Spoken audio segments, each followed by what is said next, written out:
What up guys, Prime here. Thanks for clicking my content, really appreciate you watching. And today we're gonna talk about Rogue Company and their first update. Yes, we're getting their first update or patch, however you like to call it.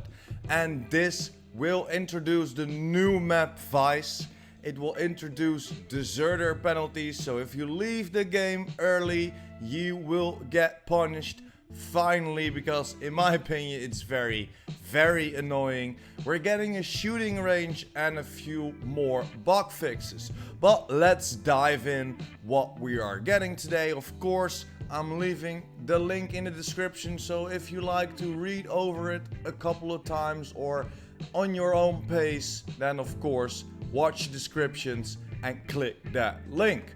But without further ado, Vice guys, Vice, yes, the new Miami themed map that we're getting, and it looks pretty dope. They released a few pictures and some content video for the new map, of course, and it looks pretty nice. All the lasers, and we're getting some music in the background.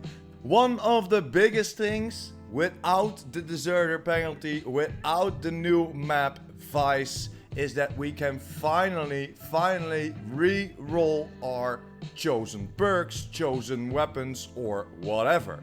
So if you're, for example, bought the wrong gun, Slim, then after that we can just reset it. Just one button and you will reset it all. And this is a very nice addition to the game. So if you bought the wrong thing, you can just reset it and buy the right thing that you want to buy instead of that shotgun.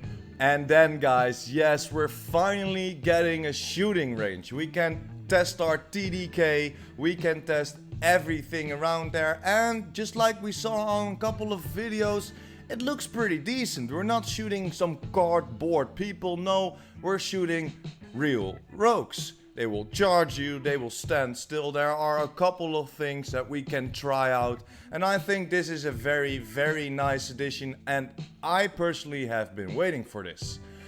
There are a few other changes as well, especially for strikeout. The bleed out damage will go from 9 to 12 seconds. So the bleed out damage means that when you get downed, after that you have a certain amount of time to crawl into safety to revive yourself or get revived by your teammates, and they extended that by 3 seconds. And I think that's a pretty good idea, because there is no healing or picking up whatsoever if you are solo in Rogue Company. Of course, if you are going for a team, then you're getting picked up. But if you are solo with randoms in a squad, then you're almost never get picked up. And in some game modes you need to pick people up, guys. But remember guys, only when it's safe. We don't need 2 deaths. Then just leave him be and take that 1 life instead of 2 people taking out.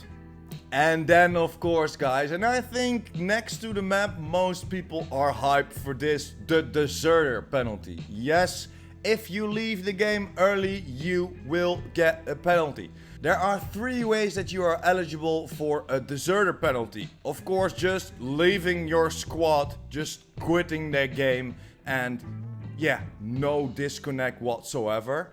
Of course, we got AFK. If you're longer away from the sticks than 2 minutes, you will get kicked, and that will count as a deserter penalty as well. And then of course the disconnect, force quitting the game at least 5 minutes before the end of the game, that will give you a deserter penalty as well.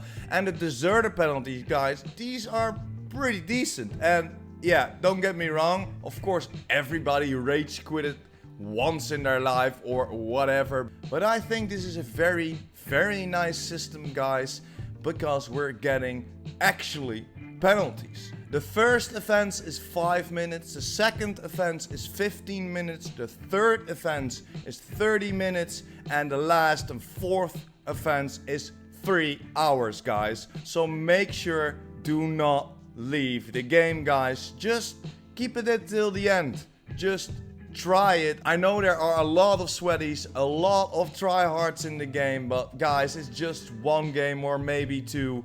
Pick yourself up, you can freaking do it. Get them. And then of course they're gonna change something with the rogues, just a little change. But for example, Anvil had a problem where in demolition that shield charges up way too fast. They fixed that already. Then we got Dallas has a little bit different icon, so it's only a visible update. And Glitch has now cloaked guys instead of evade, and I think that is a pretty nice update.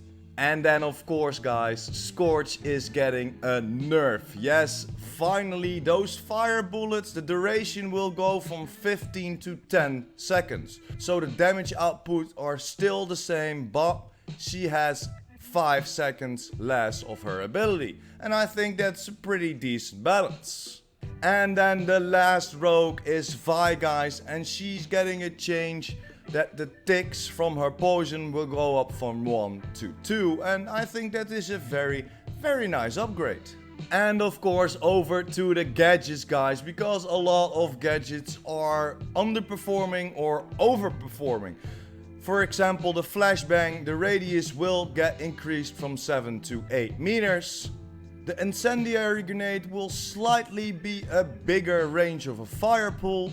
And for the level 1 upgrade for the Semtex, it will upgrade your speed for the throwing speed, and if you stuck an enemy, get up to 250 damage.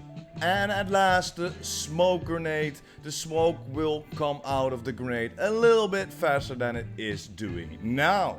And of course guys, the weapons. Anvil's LMG at level 3, the spread has been reduced a little bit. And of course the range of the striker fall off range has slightly increased. So that means you cannot be one tap from 15 meters anymore. And I think that is a very good addition to the game. But yeah guys, that's pretty much it for all the important changes. Of course there are a lot of smaller changes coming to this update as well. But again, watch the descriptions down below, you will find all the patch notes. Thanks for watching, hope you enjoyed. Don't forget to smash that like button and hit that subscribers button. And of course the notification bell. PurePrime out.